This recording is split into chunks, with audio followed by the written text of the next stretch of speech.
enforcement and state lawmakers promise change, but has anything really changed? John Bull joins us tonight with Lethal Wardens 2, a follow-up investigation. Everybody's been led to believe this problem went away. Well, it's really just hiding. Most of Kentucky's animal shelters are still a sad secret, often hidden away on private property. After we exposed a few of them, we've heard plenty of lies. So we set out with a hidden camera to find out what's really going on out there. See for yourself now in Lethal Wardens 2.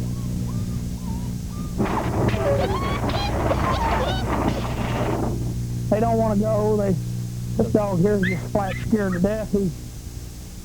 She knows something's going to happen, but not really for sure. Take the gun, put it behind his head, right between his ears. It takes a cold heart to just plug him in the head. This is the way Darren Gregg and other Kentucky dog wardens were putting dogs to sleep a year ago. Shooting is quicker, and I don't know if it's as painful or not, because I've never been shot in the head. Dogs reacted this way. And Kentucky state government reacted the same way, refusing to pass any attempts to help the problem. On top of that, we caught them lying to the people who called. And I hope you are aware that only 2 counties out of the 120 that were very poor counties were doing anything of that sort. That's not what Kentucky's dog wardens are telling us. I shot him with a high-fire rifle. I mean, when I did. Now, we go undercover with a hidden camera and find dog wardens all over Kentucky who admit they are putting stray and unwanted pets to sleep with bullets instead of needles. This is LaRue County's animal shelter, where dogs are locked in windowless, filthy, unventilated darkness until they are shot. From what I see, shooting is a lot easier in the school room than the shot. You don't think it's a squirrel? Whenever you shoot a dog about just about an inch above the eye, and that dog, all he does is goes down and never kicks. That's not what the State Public Information Office is telling us. The practice has been essentially eliminated in Kentucky. How do you put them down after the 22 rifle? 22 rifle? Someone forgot to tell that to Warden Ed Arms, who still eliminates dogs with bullets. I think it's as good as cheap a way as possible. If you euthanize them, the shot injecting through their skin into their heart, you know, that's painful for a second or two. A bullet is instant to go.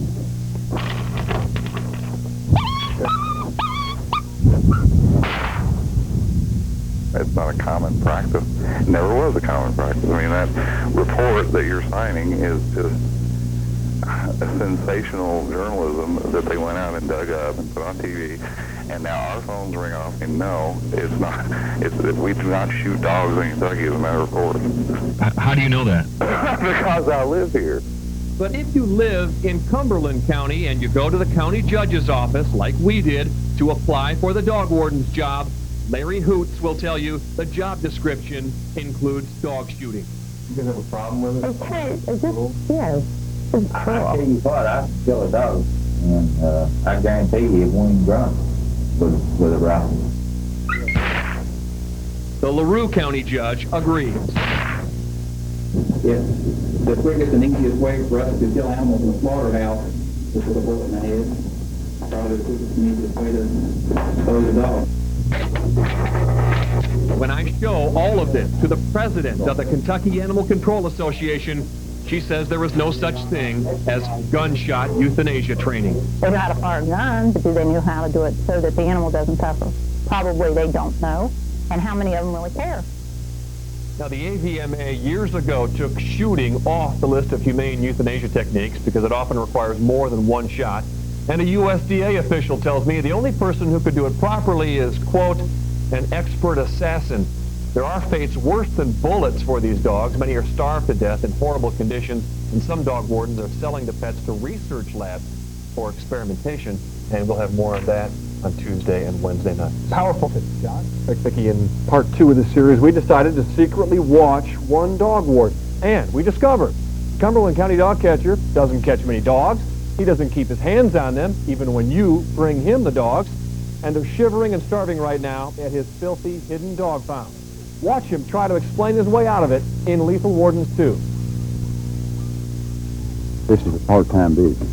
Burkesville, Kentucky has a remarkable view, a strange bait shop, and a bizarre way of dealing with the stray dogs littering its roads. I called about a week and a half ago about a stray that was out here.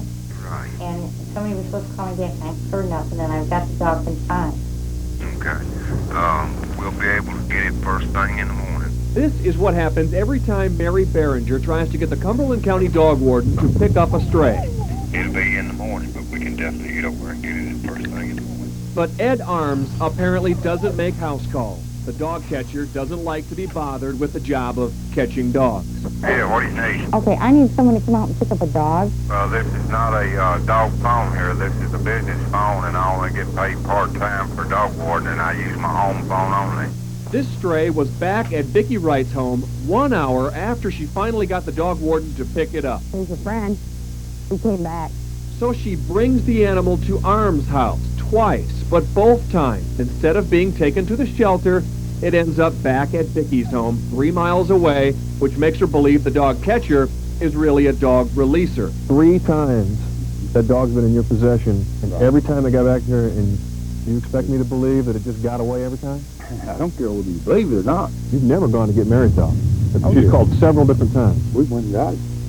When did you go get it? We were there every time. Right. We didn't see it. That's right. Perhaps it's a good thing strays do not end up in the Cumberland County Animal Shelter, because here it is, hidden away where no one can see it. No food, no running water, not cleaned, not protected from the weather. For weeks, we secretly record the conditions for the same 4 dogs inside. Their empty buckets are in the same upturned positions every time. After weeks of this, one dog is nearly starved to death. Give me 10, 15 minutes. When we go to Ed Arms' house and ask him to take us to the animal shelter, he makes us wait with him for 30 minutes. He doesn't know we just taped the deplorable conditions. And when he finally takes us there, several bags of dog food have suddenly appeared. There is water, and dog food has been thrown all over the pen to cover the feces. It looks to me like you got on the phone and you called him and had him go buy some food and put it in there, and put some food in here and rearrange things and make it look like these dogs get fed. Did you do that? All the time. We don't feed them dog food. I've got 5 kids in the family at the house. That's what scraps I have. We bring over here. Oh, so the reason there's been no dog food down here is because you feed them table scraps. Yeah. Does this make you feel bad at all? No.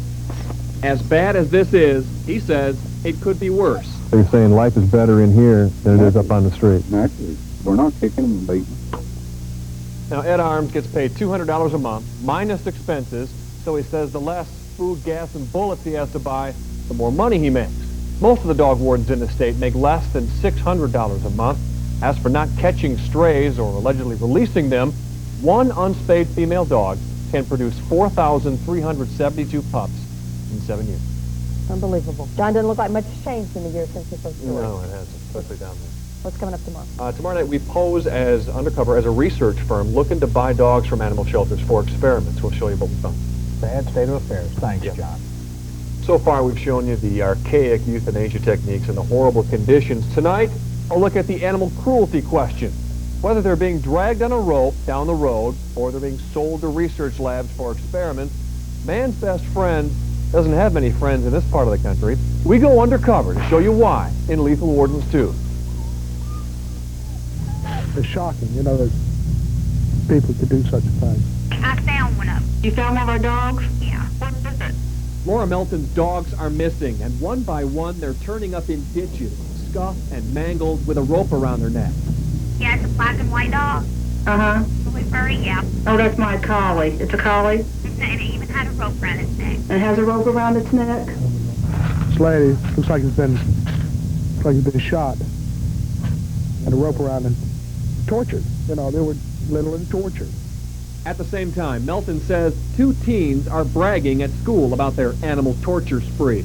When they get up to high speed, they pitch the dog out tied to a rope, and they watch it bounce up and down the road. There is no dog warden here in Crawford County, Indiana, so she calls the sheriff's department to find out why the people responsible have not been arrested. My dog's got tied up and thrown out of a pickup truck and drugged to death and killed. A dog case is something that's almost untouchable anymore. I mean, I'll just, Why is that? Well, it just is. We have no dog laws of any kind. Unlike Indiana, Kentucky has dog laws that say every county shall employ a dog warden and shall maintain a dog pound. But they don't tell counties how to maintain their pounds. Dogs in Pendleton County have to drink from a bucket of black water filled with putrid, decayed leaves. Dogs in Bullitt County can't get past the ice for their water. And state law says nothing about recycling dogs. How do they recycle animals? By selling them to research labs for experiments. We load up a van with cages and pose as LW Research, a Louisville company that buys dogs for experiments. When we pull up to the Spencer County shelter, Warden Frank McKinley says he doesn't have any dogs to sell because he just sold a bunch to a research lab in Indiana. If you got here last week, I could have fixed you up. I got 14 on the truck. Well, I told boy, big lad. Now, I tell you what, the man gives me $15 and $25 for his dog. Let me tell you something, fella. The dog warden growls and snaps at us when he finds out we're really a news crew. Now, you all get out of here. Now, I told him, get out of here. You don't want to answer no questions? I don't know. But you don't want to talk about selling dogs for research and that? No, I ain't done nothing wrong. And in Washington County, the dog warden's wife and the county judge agreed to sell us dogs for research. We buy 2 for $20 each, and then go back with a camera and some questions. This is all fictitious. There's no LW research in Louisville. We just use that to see if you would sell to a research firm. Okay. Is that running? Yes. Yes. You sold these animals and sent them off not knowing what was going to happen to them. Something horribly painful could have happened to them. Well, I realize that sometimes that does happen. She says this is no different from a human donating organs. There's nobody in the world that loves dogs or any kind of animal more than my husband and I do. Now, a USDA official tells me research dogs are most often used to test out bone break therapies or cancer treatments. Under federal law, dog wardens or anyone else must have a license to sell animals to research labs. The Washington County shelter didn't have such a license, and they never asked what we would do with the animals. So before our sting, the Kentucky Humane Society agreed to take any dogs we might buy. The dogs we just bought are up for adoption right now. You can see them now through our website at igloo.com/WLKY. Just click on Target 32. Afternoon. He's here to fill us in. John? John?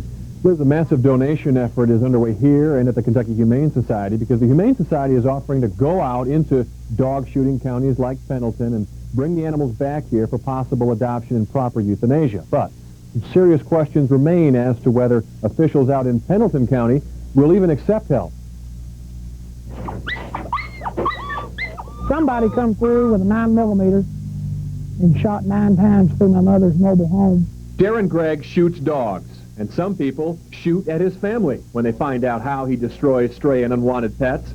But the Pendleton County dog warden is undaunted by drive-by shootings and the death threats he receives. I'm not a crazy, I don't run around killing dogs for the fun of it. I mean, it's a job that's got to be done. The converted chicken coops that serve as dog kennels are tucked away in a corner of the county, and he says government leaders look the other way. They know what goes on, yeah, but they don't want to. When they see me, they go across the street. County Magistrate Frank Jones this week said he had no idea his dog warden was shooting animals. As God is my witness, I didn't know this was going on. What he has been doing with the dogs is very surprising to me. They were supposed to be put to sleep in a humane way. But 2 years ago, when we first discovered the dog warden was shooting animals here, Magistrate Frank Jones told us he had no problem with it and said he shot dogs himself. It's a quick death. It's no different than putting a needle to them, putting them to sleep. This is my opinion. The county judge and another magistrate stand behind the practice of dog shooting here because there's no law against it. But other magistrates are uneasy, and the Pendleton County Humane Society calls Darren Gregg a loose cannon. We feel that the dog warden uses poor judgment and shoots animals in front of children, on front porches. That's not acceptable to us. Now, I spoke to several magistrates in Pendleton County today, and I got a real mixed response as to whether they would even accept any help from Louisville. 2 years ago, it's worthy of note, the Animal Control Association offered to help Pendleton County out of its dog shooting situation, and Pendleton County refused. Liz? What about other counties?